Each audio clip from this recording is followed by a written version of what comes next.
A community like no other. The Ahmadiyya Jamaat was founded in 1889 in the hamlet of Qadian, India. Now boasting well over 200 million followers, its message has reached every corner of this earth.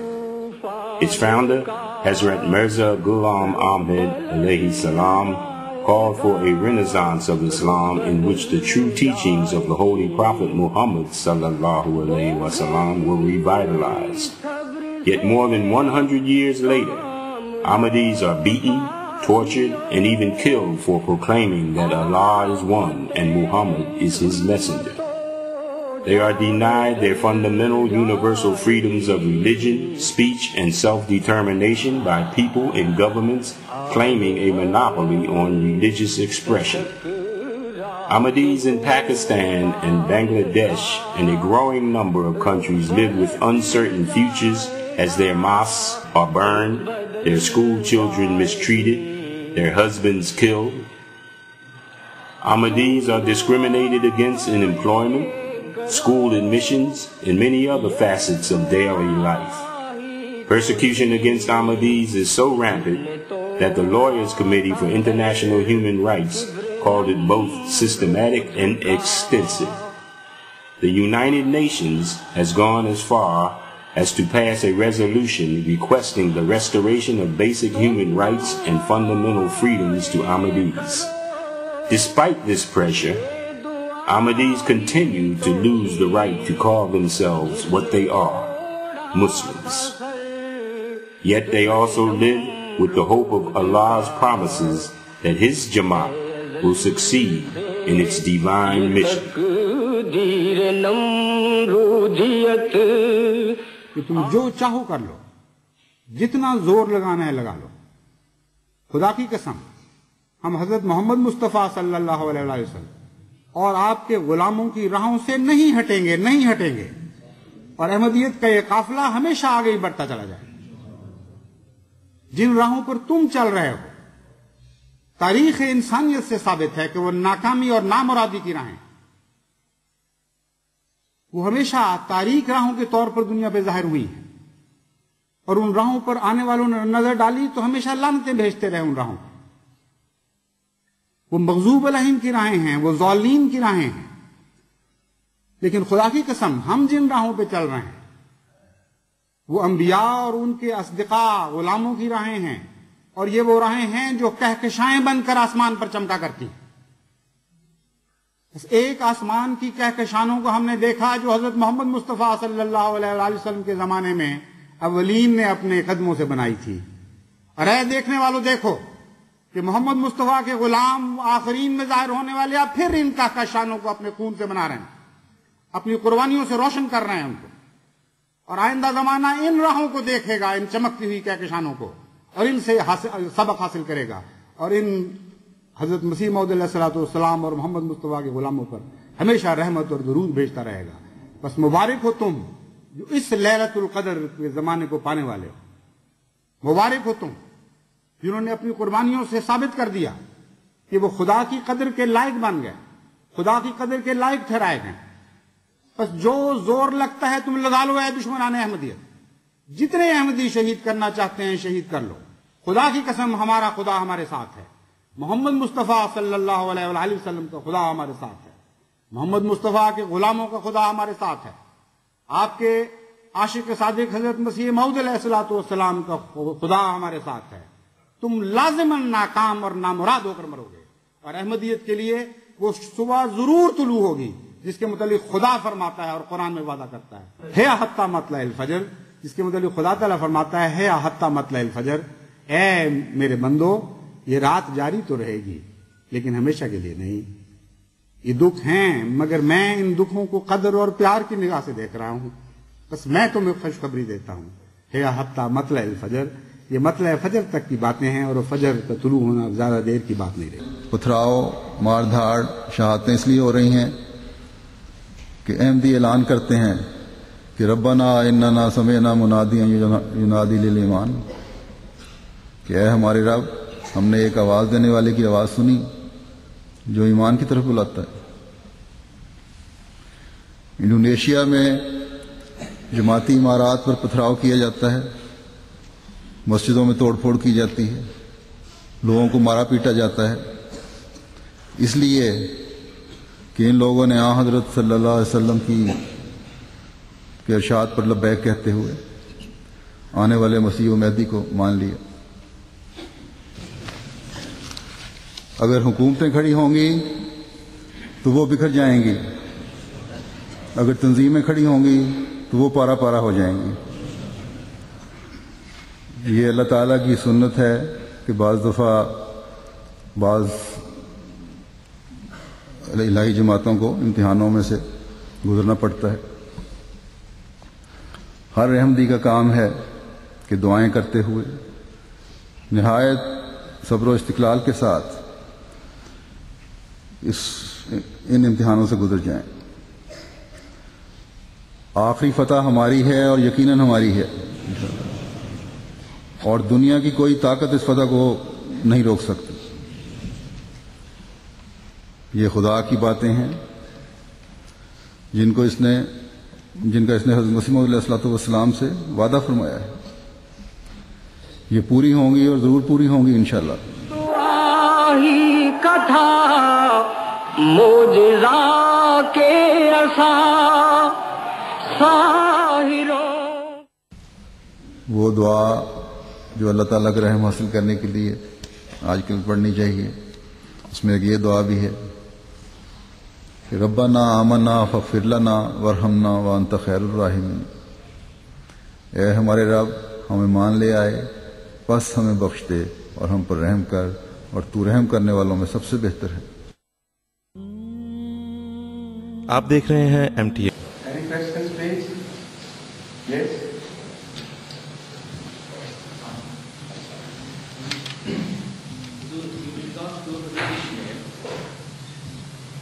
Could you come to the loudspeaker, please? Oh, okay. With regard to Hazrat Ishmael and Hazrat Muhammad Mustafa, one Christian reading the Holy Quran said that the descendants of Isaac is given, but not the descendants of Ishmael. Now, the Christians Descendants of Ismail, Isaac. I read my talk here. Isaac is given and Hazrat Ishmael is not given, and they already don't believe that, or some of them don't believe that Hazrat Ishmael is blessed, his seed is blessed. So they cannot see that how Muhammad could be a prophet or could be the blessed seed. So is there any short answer to that? I spent quite a long time and still they were not convinced. You know, the first most important principle to be kept in mind before answering such question is this, that the validity of the question has to be challenged to begin with. On common sense, on our knowledge of history, if this is acceptable, it might have been said in the Bible, even if you don't debate that. I mean, even otherwise, it can be completely rejected as a very question. If it is correct, what the Bible says, that only the chosen son of Abraham was Isaac, and the prophethood was to remain within the descendants of Isaac, then it would also be inferred that Allah was not the creator of the rest of the world.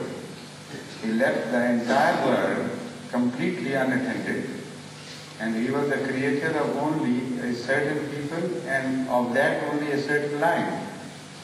This is not acceptable to any human being normally, because the concept of God and the concept of His creation and the concept of prophethood, they all become so limited, and they don't mean anything for the rest of the world. So it has to be rejected outright, this question. Why should it be? If Allah is the owner and the creator of the universe, if it is for Him to decide every issue, then how can one impose it upon him that he should create the prophethood from a certain lineage and he should restrict the prophethood to certain descendants of the prophethood? You know, anything of that nature is putting a restriction upon Allah. Yeah, but the thing is that if the Jews accepted Jesus as the Messiah, then possibly the Holy Prophet would have come from the Jews. Why? This is what I am discussing. The Holy Quran has mentioned a retort to all questions of this nature. And that is the main principle to which one must take. The Holy Quran deals in one sweep of the hand with all the questions belonging to this category. It says, "Ahum yaqsimuna rahmat rabbik." People from various walks of life, from various schools of thought, they come and make different demands. Some say that he should be the descendant, the new prophet should be the descendant of so and so. And some say that he should hail from that and that city. And some say he should be from that and that people and nation or religion. So the demands from all over the world vary and they are different. Then the issue is only this: who is going to decide whom Allah should give his blessings? Is it Allah or somebody else? If Allah is free to choose, let him choose. Because it is not just their point of view. The fact is the Holy Quran enlarges this question in the context of many other demands. There were Arabs who said he should have hailed from that city, that big city and that big city, the twin big cities. Like the Muslims today demand that the Mahdi should have come from the two big cities, Mecca and Medina. At that time when Hazrat Muhammad Mustafa sallallahu alaihi wasallam appeared, the two big cities were not Mecca and Medina. They were two different cities. So the demands, if you further go out of the Middle East and go to India, the demand there would be that the prophet or the final prophet or the final, let's say, manifestation of God was to appear from among the Brahmins. And the Buddhists would say the final blessings of Allah was to be shown to the descendants of Buddha, and so the descendants of Confucius, and so the descendants of Zoroaster. It goes on and on. So how can you handle each one of them without there being a central weapon of defense available to you, which would hit them all together and with the same severity? That central weapon has been mentioned in the Holy Quran. Then the question of who is going to be chosen by Allah rests with Allah, and he will not be dictated to by human beings. So that's all the attack upon Islam from all sides. Secondly, from the biblical point of view, too, you should be well versed and you should be capable of defending the position of Islam. The fact is that Hazrat Ismail is mentioned in Bible as the blessed son, as revealed to Hazrat Muhammad, Hazrat Ibrahim before his birth, and he is promised of unlimited bounties by Allah. And when you remember, it is said that when Abraham prayed for a son, and he was given the glad tidings of Isaac, you know what he said? He said, "Tere Hazur," in Urdu, it says, "Tere Hazur Ismail ki jeeta rahe." In your presence, it suffices me that Ishmael be given a long life. That particular verse of the Holy of the Bible decides the issue, not only in this respect, in the respect of the question you have asked, but in other respects as well. They claim that Isaac was the first son, And if Isaac was the first son, how could Abraham reply after receiving the glad tidings about Isaac that Tere Nur Ismail bhi jeeta rahe? Let Ismail, the long life of Ismail suffice to thee. Take to provide him with long life. That means Ismail was the firstborn. And as a firstborn, he was recognized as the first official representative of Abraham. If Hazrat Abraham had not looked at him as the true descendant and inheritor of the blessings, he couldn't have said that. He should have shown great pleasure at the fact that although I was given a son before, but he having been born out of a lady, let's say, slave. Huh? Not concubine, that's in haram. Concubine is haram.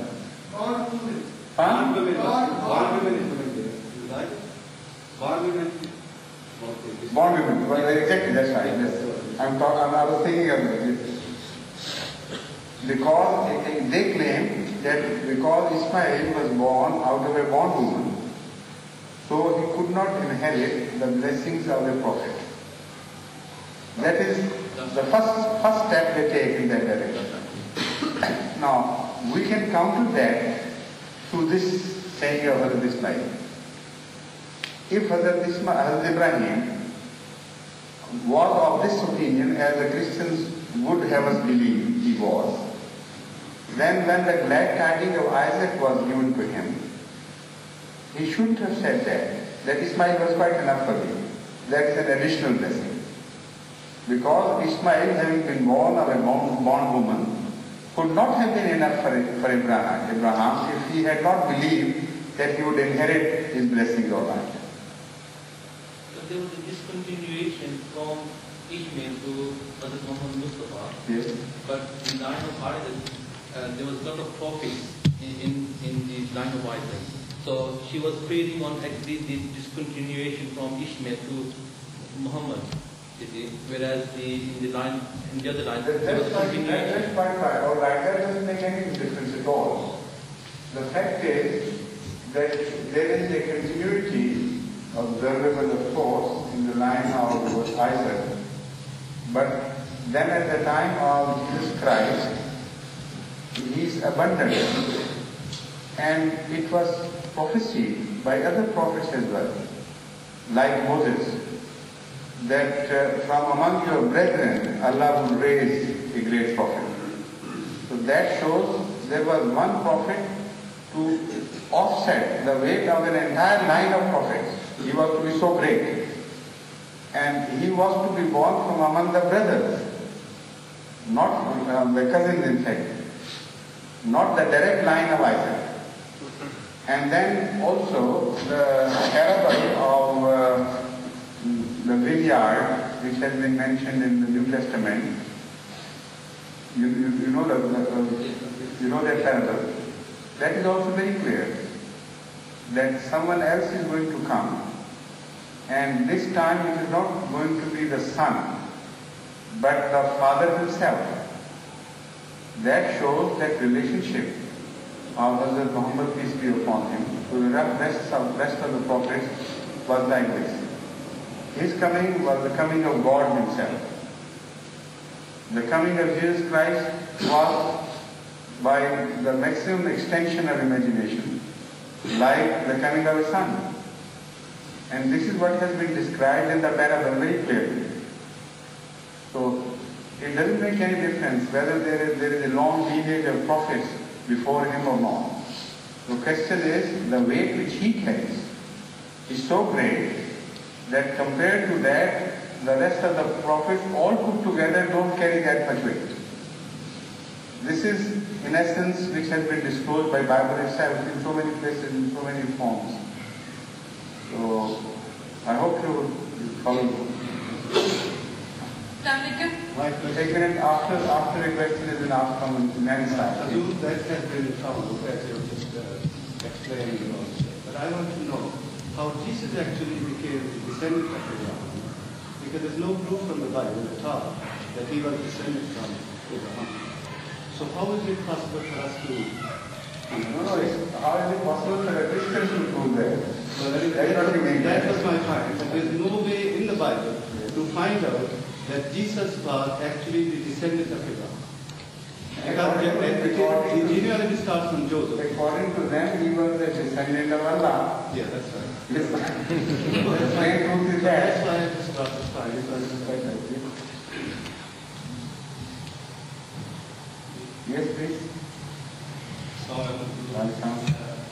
Sayyid Hashim Saab, who yesterday mentioned that there was a plate put on the tomb of that Isa Isa used to be there on the right hand side. If at all he comes, because he was subject to the lack of the law. I, by God's grace, visited Hajj Umrah in 1971, and I did not notice that plate. I was hesitant to, probably I No, but that you are noticing, there is no proof that it is not there. No, I asked Arshad Baki Saab, who had been living there, and he also did not notice that. Probably it has been no proof. It has been put now. It can only become proof when after this awareness that there is a possibility of a plate hanging there, you go there again and then observe keenly. Then if you don't find the plate there, that could be taken as proof. But not otherwise. You may have missed so many things. I asked Arshad Baki Saab, because Sayyid Hashim Saab has recently went there. Quite right. But at that time it was not there. My question is that it probably has been put now. It is possible. It is possible. But first of all, let us establish whether when you went there, you were wary enough to note everything that was there. Well, or maybe your attention was drawn entirely to the tomb of Rasul and you couldn't see elsewhere. That can happen. Being an Ahmadi, I would have noticed that. And also, had you known it. Being an Ahmadi, you should have noticed it had you known it prior to your visit. Otherwise, being an Ahmadi, how could you notice everything? I knew I said the history about me. No, I agree. Three people could be buried. You don't follow my point. I don't deny what you say. I say it is not a solid proof against it. It is possible. And in fact, when it was mentioned, I also thought that this plate might have been put on there after, during the last 2-3 years maybe. Because during the last 2-3 years, Ahmadis have been activated in Tabligh. And they have been demanding the Maulvis about the place, where is that place where you think he is going to be buried. So they might have mentioned it to some authorities there and they might have put, this is plausible, but it's not a proof as yet. We'll have to investigate. Please. Ready, please. Yes. If a man prohibits his wife to observe Farda strictly and she wants sincerely to observe Farda, which commandment of Allah should she follow? The one that says observe Farda or the one that says obey your husband? Obey your husband. Where is it said obey your husband against the will of Allah? Well, I haven't read it anywhere. Have you? Pardon? I'm asking you. First of all, you know better. First of all, tell me where it is mentioned. I've never noticed this. All that I know about Ataf is that when the obedience to Allah and prophets is on one hand and obedience to the ruler on the other, you forget about the ruler and obey the prophet and Allah. This has been very clearly mentioned.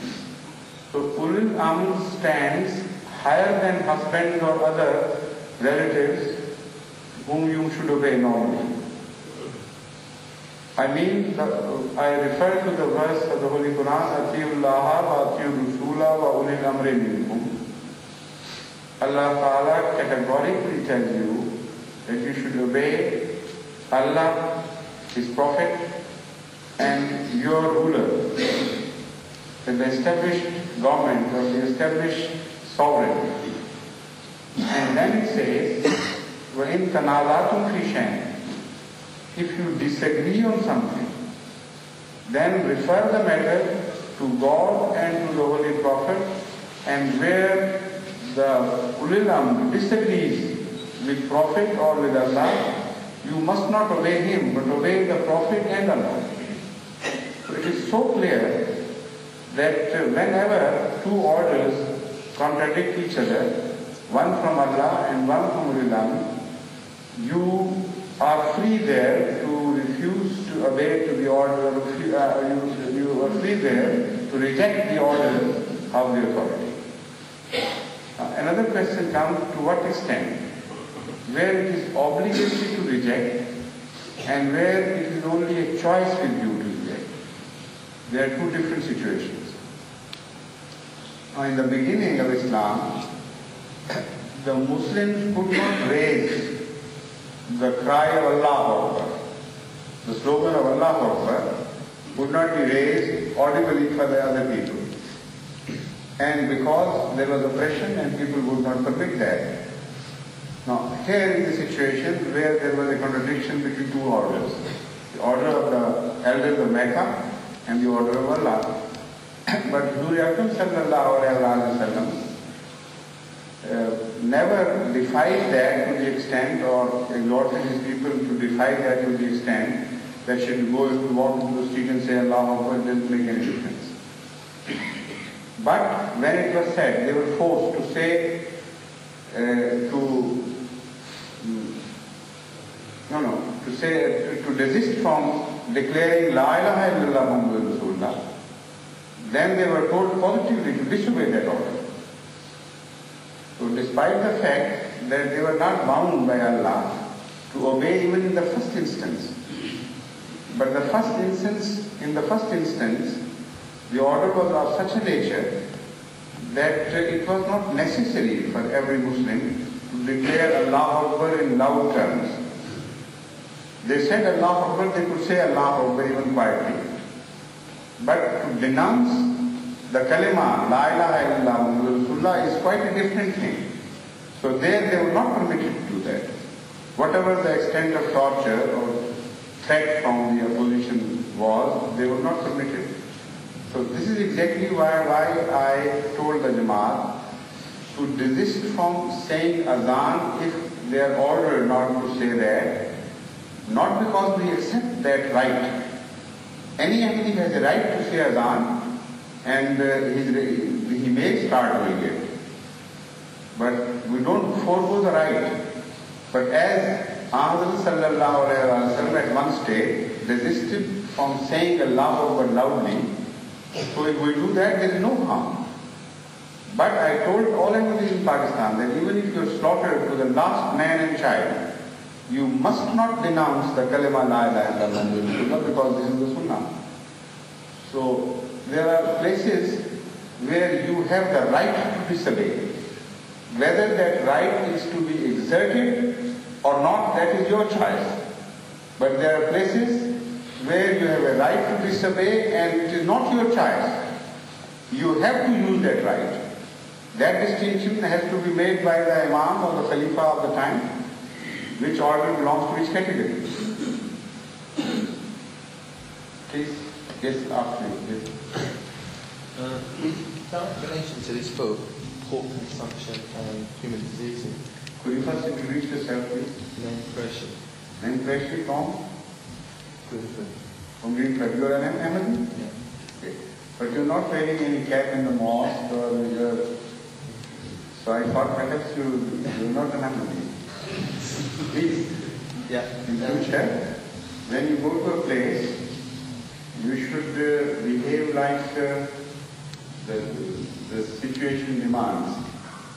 And in places of worship, you should be respectful in the manner as has been manifestly told by the Holy Quran and the Sunnah. For example, when you go to a British court, you can't wear a cap. You won't be tried at all, will you? Because their way of respect is this, that when you appear before the elders, you shouldn't wear caps. But in Islam, it's exactly the other way around. In the court of Allah, this is the highest court one can imagine. The Muslims are supposed to wear caps and come with headdresses. But perhaps you didn't know that, so in future, please, you can take note of that.